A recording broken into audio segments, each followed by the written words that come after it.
السلام علیکم پیارے دوستو، ایسے ہی سچے واقعات سننے کے لیے ہمارے چینل اسلام میں نور کو ضرور سبسکرائب کر لیں۔ بسم اللہ الرحمن الرحیم۔ پیارے دوستو، پیچھے واقعے میں ہم نے آپ کو بتایا تھا کہ جب حضور صلی اللہ علیہ وسلم مکہ حج کرنے گئے تھے تو بنو خزاعہ نے آپ سے سمجھوتا کر لیا تھا، تو اس کے آگے کا واقعہ بیان کرتے ہیں۔ بنو بکر والوں کا عہد توڑنا۔ بنو خزاعہ نے مسلمانوں سے اور بنو بکر نے کفار سے سمجھوتا کر لیا تھا۔ یہ دونوں قبیلے ایک دوسرے کے سخت دشمن تھے۔ قبیلہ خزاعہ کمزور تھا اور قبیلہ بنو بکر بڑا طاقتور تھا، اس لیے بنو بکر والے خزاعہ کو پیس ڈالنے کی چنتا میں لگے رہتے تھے۔ پر یہ دونوں قبیلے ہر دو فریق سے الگ الگ سمجھوتا کر چکے تھے، اس لیے انہیں 10 سال تک صلح و امن کے ساتھ رہنا چاہیے تھا۔ پر اکثر کم سمجھ انسان طاقت ہی کو سب کچھ سمجھتے ہیں۔ بنو بکر والے یہ سمجھ کر کہ مسلمان مدینے میں سینکڑوں میل کے فاصلے پر رہتے ہیں، بنو خزاعہ کی مدد کے لیے کیا آئیں گے، بنو خزاعہ والوں پر ظلم ڈھانے لگے۔ بنو خزاعہ والوں نے انہیں بہت سمجھایا، عہد نامہ کی طرف توجہ دلائی، مسلمانوں کی بڑائی اور طاقت سے ہرایا، مگر وہ باز نہ آئے اور اعلانیہ ان کو ستانے لگے۔ ایک دن محلہ بطیرہ میں جہاں بنو خزاعہ رہتے تھے، بنو بکر کے کچھ گنڈے پہنچے اور عورتوں کو چھیڑنے لگے۔ بنو خزاعہ نے اب بھی صبر کیا اور طرح دے کر وقت گزارنا چاہا، لیکن بنو بکر گویا لڑنے کے لیے تیار تھے۔ ان میں سے ایک آدمی نے کہا، تم مسلمانوں کے بھروسے پر پھولے ہوئے ہو، کان کھول کر سن لو، مسلمان ہمارا کچھ نہیں کر سکتے۔ اتنی بکواس نہ کرو، بنو خزاعہ کے ایک آدمی نے اس کا جواب دیا۔ بنو بکر لڑنے کا بہانہ ڈھونڈ ہی رہے تھے، انہوں نے فوراً تلواریں کھینچ لی اور بنا کچھ کہے سنے بنو خزاعہ کو کاٹنا شروع کر دیا۔ بنو خزاعہ کمزور تھے، بھاگ نکلے۔ بطیرہ کا بازار بند ہو گیا، لوگ بدحواس ہو کر بھاگنے لگے۔ سنگ دل اور گنڈے بنو بکر نے 20 آدمیوں کو قتل کر ڈالا۔ شام کے وقت جب وہاں سے واپس ہوئے تب جا کر امن و امان قائم ہوا۔ سورج ڈوبنے سے پہلے بنو خزاعہ کے سردار جمع ہوئے اور دن کے واقعے پر افسوس ظاہر کرتے ہوئے اس بات پر متفق ہو گئے کہ نوفل سے چل کر شکایت کریں۔ نوفل بنو بکر کا سردار تھا، نہایت چالاک اور بے رحم تھا۔ بنو خزاعہ اس کے مکان پر پہنچے اور اس سے شکایت کی کہ اس کے قبیلے والوں نے بے وجہ ان کے 20 آدمی مار ڈالے ہیں۔ نوفل نے تمام واقعہ سن کر کہا، بہت اچھا ہوا، تم مسلمانوں سے سمجھوتا کر کے اترانے لگے ہو، سو اب مسلمانوں کو اپنی مدد کے لیے بلا لاؤ۔ لیکن آپ قریش والوں کے دوست ہیں، بنو خزاعہ کے سردار نے کہا، اور ان کا مسلمانوں سے سمجھوتا ہے، آپ بدعہدی کر کے لڑائی کی آگ کو نہ بھڑکائیں۔ بے وقوفو، نوفل نے ہنس کر کہا، اس سے لڑائی کی آگ نہیں بھڑک سکتی، ہم نے عہد کیا ہوا ہے، جو لوگ مسلمانوں سے سمجھوتا کریں گے ہم ان کو قتل کر ڈالیں گے۔ کمینوں، اس نے آگے کہا، تم نے قریش کو چھوڑ کر مسلمانوں سے سمجھوتا کیوں کیا؟ اب اس کا مزہ چکھو، ایک آدمی بھی تمہارے قبیلے کا زندہ نہ رہنے پائے گا۔ بنو خزاعہ مایوس ہو کر واپس لوٹے۔ جب وہ واپس لوٹے تو نوفل نے صفوان بن امیہ، اکرمہ بن ابو جہل اور عبد بن عمرو وغیرہ کو بلا کر تمام واقعہ سنایا اور کہا، موقع ہے کہ ہم آج رات بنو خزاعہ کو پیس ڈالیں، اس سے ان لوگوں پر جو مسلمانوں سے سمجھوتا کر چکے ہیں اثر پڑے گا اور وہ ہماری طرف جھکیں گے اور پھر ہماری طاقت بہت کچھ بڑھ جائے گی۔ بہت اچھی تدبیر ہے، صفوان نے کہا، تم نے پہلے ہی یہ بات کیوں نہ سوچی؟ ہر کام کا وقت مقرر ہوتا ہے۔ نوفل نے کہا، اس کا وقت ابھی آیا ہے، تم اپنی فوج کو بلا لو اور رات کو بنو خجاؤ پر جا چڑھو۔ تمام لوگوں نے اپنے اپنے غلام بھیج کر فوج بلا لی۔ نوفل نے بھی اپنی فوج بلا لی تھی۔ یہ سب سرکش، بد عہد اور مکار لوگ رات کی تاریکی میں اپنی ظالمانہ حرکتوں سے عہد نامے کی دھجیاں اڑانے کے لیے روانہ ہوئے۔ آدھی رات کے قریب محلہ بطیرہ میں پہنچے۔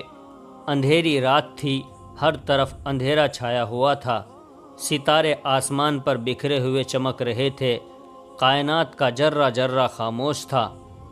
بنو خجاع بے فکری سے گھروں میں گھسے آرام کی نیند سو رہے تھے کہ اچانک سکون چھن گیا۔ مختلف آوازوں سے محلہ گونج اٹھا۔ بنو بکر اور قریش والوں کی بے پناہ تلواریں مظلوم بنو خجاؤ کو قتل کرنے لگی۔ مردوں، عورتوں اور بچوں میں کوئی فرق نہ رہا، جو سامنے آیا مار دیا گیا۔ بنو خجاع اس اچانک مصیبت سے گھبرا گئے۔ وہ گھبرا کر دوڑے اور حرم شریف میں جا چھپے۔ عربوں کا یہ پہلے قانون تھا کہ جو آدمی حرم میں پناہ لے لیتا تھا اسے قتل نہ کیا جاتا تھا۔ خیال کرتے کہ وہ بتوں کی پناہ میں آ گیا ہے، مگر بنو خجاؤ کو وہاں بھی پناہ نہ ملی، وہ حرم میں بھی قتل کیے گئے۔ کفار مکہ کو اس بات پر غصہ تھا کہ بنو خجاع نے مسلمانوں سے کیوں سمجھوتا کیا۔ وہ جانتے تھے کہ مسلمان سینکڑوں میل کے فاصلے سے ان کی مدد کو نہ آئیں گے، اس لیے ان پر سنگ دلانہ اور بے رحمانہ ستم کر رہے تھے۔ بدیل بن ورقہ قبیلہ بنو خجاؤ کا سردار تھا۔ جب کفار مکہ اس کے گھر میں گھس کر اس کا سامان لوٹنے لگے تو اس نے بلند آواز سے کہا، اے شاہ مدینہ، اے خاتم النبیین، ہماری فریاد سنیے۔ ہم پر اس لیے ظلم کیا جا رہا ہے کہ ہم نے آپ سے سمجھوتا کیوں کیا؟ آئیے اور ہم کو ان بھیڑیوں سے بچائیے۔ اس وقت ایک رعبدار آواز آئی، لبیک لبیک اے بنو خجاع۔ سب اس آواز کو سن کر حیران ہوئے۔ کفار مکہ پر بھی رعب سا چھا گیا۔ انہوں نے قتل اور غارت گری بند کر دی اور اپنے آدمیوں کو لے کر واپس لوٹے۔ جب صبح ہو گئی اور سورج تباہ شدہ محلہ بطیرہ پر نکلا تو ہر گھر سے رونے پیٹنے کی آواز آئی۔ مرد، عورتیں اور بچے اپنے مقتول رشتہ داروں کو یاد کر کر کے رو رہے تھے۔ چونکہ بیچارے کمزور تھے، دشمنوں سے بدلہ نہ لے سکتے تھے، اس لیے آنسو بہا بہا کر انتقام کی آگ کو ٹھنڈی کر رہے تھے۔ بدیل بن ورقہ نے عمرو بن سالم کو بلا کر کہا، عمرو بتاؤ ہم کو اب کیا کرنا چاہیے؟ ظالموں نے ہم کو بالکل برباد کر دیا ہے۔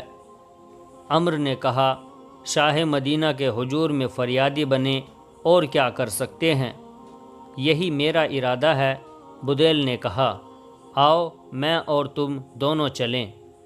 چلیے، عمرو نے کہا، اس کے دربار میں چلیے جو بڑا رحم دل اور تمام انسانوں کا بڑا ہمدرد ہے۔ دونوں نے جلدی جلدی تیاریاں کی اور دوپہر کے وقت تیز دھوپ میں حضور صلی اللہ علیہ وسلم کو اپنا حال جار سنانے کے لیے روانہ ہو گئے۔ ایک رات کو حضور صلی اللہ علیہ وسلم ام المومنین حضرت میمونہ کے گھر میں بیٹھے ہوئے تہجد کی نماز پڑھنے کے لیے وضو کر رہے تھے کہ آپ نے بنو خجاع کی آواز سنی۔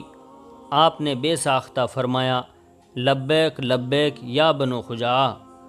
حضرت میمونہ نے فریاد کی آواز نہ سنی تھی۔ انہیں تعجب ہوا کہ حضور صلی اللہ علیہ وسلم نے لبیک لبیک یا بنو خجاع کیوں فرمایا ہے۔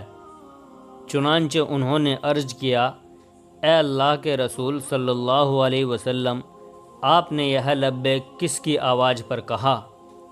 حضور صلی اللہ علیہ وسلم کا چہرہ اس وقت بہت بدلا ہوا تھا، جلال کی نشانیاں پائی جاتی تھی۔ آپ نے کسی قدر سخت لہجے میں کہا، میمونہ، قریش والوں نے بد عہدی کی، آج انہوں نے بنو خجاع پر ظلم کا ہاتھ اٹھا کر انہیں تباہ و برباد کر دیا ہے۔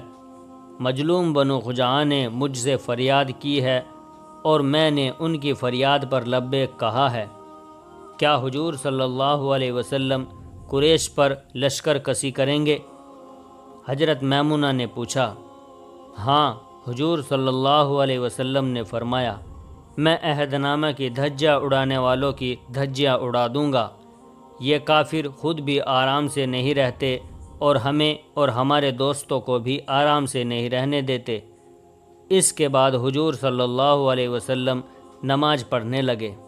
جب صبح ہو گئی تو حضور صلی اللہ علیہ وسلم نے حضرت عائشہ صدیقہ رضی اللہ عنہا سے کہا، افسوس، رات بنو بکر اور قریش نے مل کر بنو خزاعہ کو قتل کر دیا ہے۔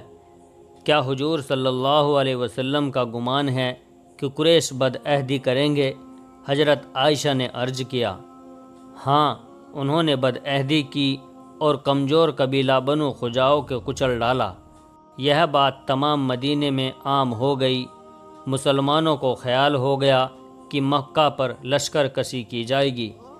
کچھ دنوں کے بعد بدیل بن ورقہ اور عمرو بن سالم پہنچے، نہایت پریشان حال اور غمگین۔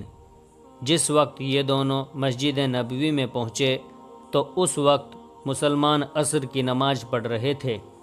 جب وہ نماز سے فارغ ہوئے تو یہ دونوں حضور صلی اللہ علیہ وسلم کے قریب گئے، سلام کیا اور پاس بیٹھ کر کہا، حضور صلی اللہ علیہ وسلم، ہم کو قریش نے گھائل کر دیا ہے، ہم آپ کے پاس فریادی بن کر آئے ہیں۔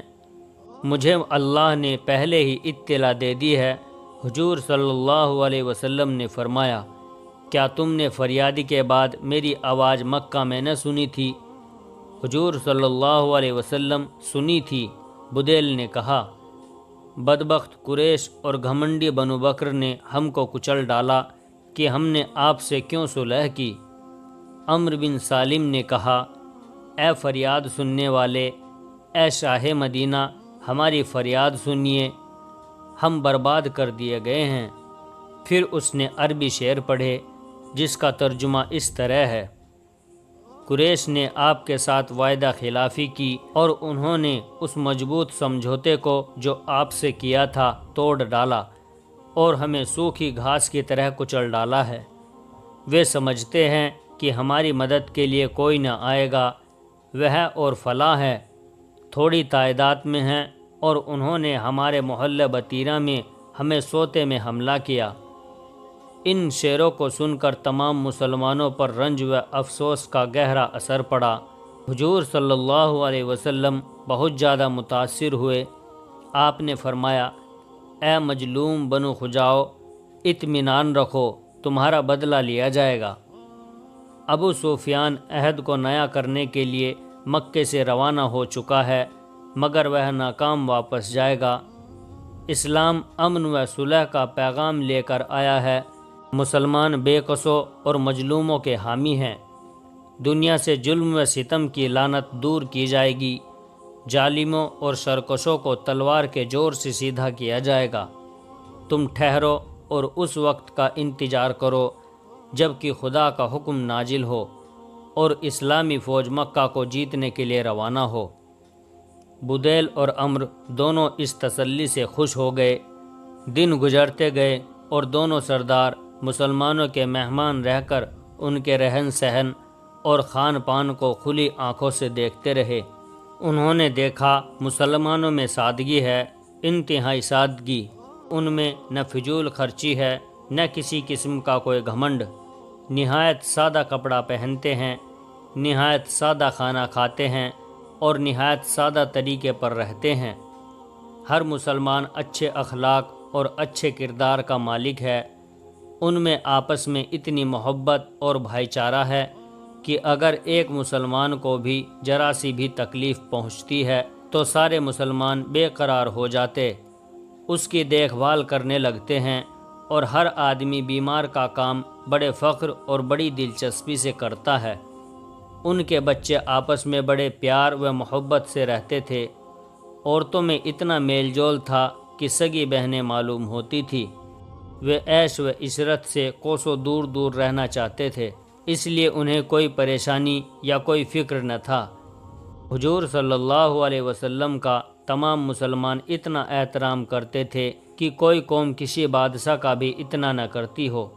جب حضور صلی اللہ علیہ وسلم اپنے مکان سے نکلتے تو دیکھنے والے پروانے کی طرح ٹوٹ پڑتے۔ حضور صلی اللہ علیہ وسلم کی زیارت کے لیے اتنی بھیڑ ہو جاتی کہ راستے بند ہو جاتے، انسانوں کا سمندر لہریں دینے لگتا، سب نہایت خاموشی اور ادب سے حضور صلی اللہ علیہ وسلم کے پیچھے پیچھے دھیرے دھیرے چلتے تھے۔ کبھی کوئی مسلمان حضور صلی اللہ علیہ وسلم کے آگے یا برابر چلنے کی جرت بھی نہ کرتا تھا۔ تمام مسلمان اذان کی آواز سنتے ہی مسجدوں میں پہنچ جاتے تھے۔ کسی کو چاہے جتنا ضروری کام ہو، اذان سنتے ہی تمام کام چھوڑ دیتا، یہاں تک کہ دکاندار اگر کسی کو سودا تول کر دے رہا ہوتا تو تولنا بند کر کے مسجد کی طرف چل دیتا۔ جمعے کے دن جمعہ کی نماز سے پہلے کوئی مسلمان کوئی کام نہ کرتا۔ صبح ہی سے مسلمان کپڑے بدلنے اور نہانے کی ایسی تیاریاں شروع کر دیتے جیسے اس زمانے کے مسلمان عید کی تیاریاں کرتے ہیں۔ حضور صلی اللہ علیہ وسلم نے فرمایا تھا کہ جمعہ مومنوں کی عید ہے۔ مسلمان عید سے زیادہ اس دن کا احترام کرتے اور نماز کے لیے بڑے شوق میں تیاریاں کیا کرتے تھے۔ بدیل اور امر کو مسلمانوں کی ہر بات نرالی اور بھلی معلوم ہوتی۔ کچھ دنوں کے بعد معلوم ہوا کہ ابھی ابو سفیان آیا ہے اور سمجھوتوں کو نیا کرنا چاہتا ہے۔